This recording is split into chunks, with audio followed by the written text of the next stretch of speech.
ಇದ್ರ ನಡುವೆ ಈಗ ಬಿಜೆಪಿ ಮತ್ತು ಜೆಡಿಎಸ್ ಮೈತ್ರಿಯಾಗಿ ಈಗ ಲೋಕಸಭೆ ಚುನಾವಣೆಗೆ ಸ್ಪರ್ಧೆ ಮಾಡಿದೆ.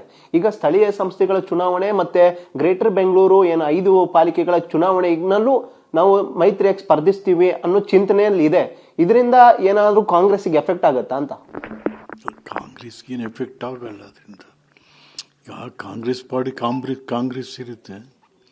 ಈಗಾಗಲೇ JDS ಮತ್ತು BJP ಸ್ಪಷ್ಟಪಡಿಸಿದ್ದಾರೆ. ಅದು ನಾವು ಸ್ಥಳೀಯ ಸಂಸ್ಥೆಗಳಲ್ಲಿ ಒಂದಾಗಿ ಹೋಗ್ಲಿಕ್ಕೆ ಆಗಲ್ಲ, ಬಿಕಾಸ್ ಲಿಮಿಟೆಡ್. ಅದು ಅಲ್ಲಿ ನಾವು ಯಾರಿಗೆ ಕೊಡೋದು ಯಾರಿಗೆ ಬಿಡೋದು, ಏನು ಕೊಟ್ಟರು ಮತ್ತು ಯಾರು ಜಾಸ್ತಿ ಜನ ಅದನ್ನು ಮೀರಿ ಕಂಟೆಸ್ಟ್ ಮಾಡ್ತಾರೆ. ಸೊ ಹಾಗಾಗಿ they have taken A decision. It's good decision also.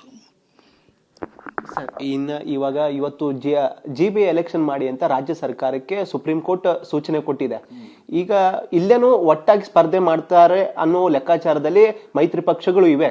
ಅತ್ತಾಗೆ ಏನು ರಾಜ್ಯದಲ್ಲಿ ಸರ್ಕಾರ, ಈ ಕಾಂಗ್ರೆಸ್ ಸರ್ಕಾರ ಇದೆ, GB ಏನು ನಮ್ದೇ ವ್ಯಾಪ್ತಿಗೆ ಬರಬೇಕು, ನಾವೇ ಅಧಿಕಾರದಲ್ಲಿ ಏರ್ಬೇಕು ಅಂತ ಕಾಂಗ್ರೆಸ್ ಕೂಡ ಕಸರತ್ ನಡೆಸ್ತಾ ಇದೆ.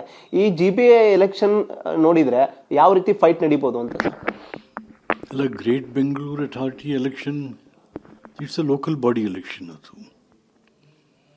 ಹಾಗಾಗಿ ನೋಡ್ಬೇಕು ಹೇಗೆ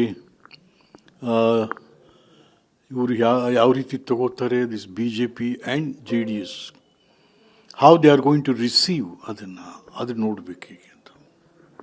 ಈಗ ವೈಯಕ್ತಿಕ ವಿಚಾರಕ್ಕೆ ಬಂದಾಗ ನೀವು ಯಾವ ಪಕ್ಷದಲ್ಲೂ ಅಂದ್ರೆ ಸದ್ಯದ ಮಟ್ಟಿಗೆ BJP-ನಲ್ಲಿಯೇ ಗುರುತಿಸ್ಕೊಂಡಿದ್ರು.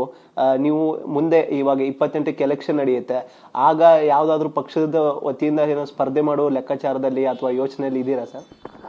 ನಾನು ಯಾವ ಚುನಾವಣೆಯಲ್ಲೂ ಸ್ಪರ್ಧೆ ಮಾಡಲಿಕ್ಕೆ ಹೋಗಲ್ಲ. ಸಾಕಷ್ಟು ಜನರು ನಮ್ಗೆ ಅವಕಾಶ ಕೊಟ್ಟಿದ್ದಾರೆ. ಮತ್ತು ನಾವು ಕೂಡ ಜನರು ಕೊಟ್ಟಂಥ ಜವಾಬ್ದಾರಿಯನ್ನು ಬಹಳ ಜತನದಿಂದ ಜನಕ್ಕೋಸ್ಕರ ಪ್ರಯೋಗ ಮಾಡಿದ್ದೀವಿ. ಅದು ನಾನು ಅರಣ್ಯ ಮಂತ್ರಿ ಇರ್ಬೋದು, ಸ್ಪೋರ್ಟ್ಸ್ ಮಿನಿಸ್ಟ್ರಿ ಇರ್ಬೋದು, ಯುವ ಸರ್ವಿಸ್ ಮಿನಿಸ್ಟ್ರಿ ಇರ್ಬೋದು, ಅಥವಾ ಸ್ಕೂಲ್ ಎಜುಕೇಷನ್ ಮಿನಿಸ್ಟ್ರಿ ಇರ್ಬೋದು, ಅಥವಾ ಕೋಆಪರೇಟಿವ್ ಮಿನಿಸ್ಟ್ರಿ ಇರ್ಬೋದು. ಜನ ಕೊಟ್ಟಂಥ ಜವಾಬ್ದಾರಿನ ನಾವು ಭಾಳ ಜೋಪಾನವಾಗಿ ಜನರ ಪರವಾಗಿ ಮಾಡಿದ್ದೀವಿ. ದೆನ್ ಭಾಳ ವರ್ಷಗಳ ಕಾಲ ಉಳಿಯುವಂಥ ಕಾರ್ಯಕ್ರಮನ ಜನರಿಗೆ ಕೊಟ್ಟಿದ್ದೀವಿ ನಾವು. ಸರ್,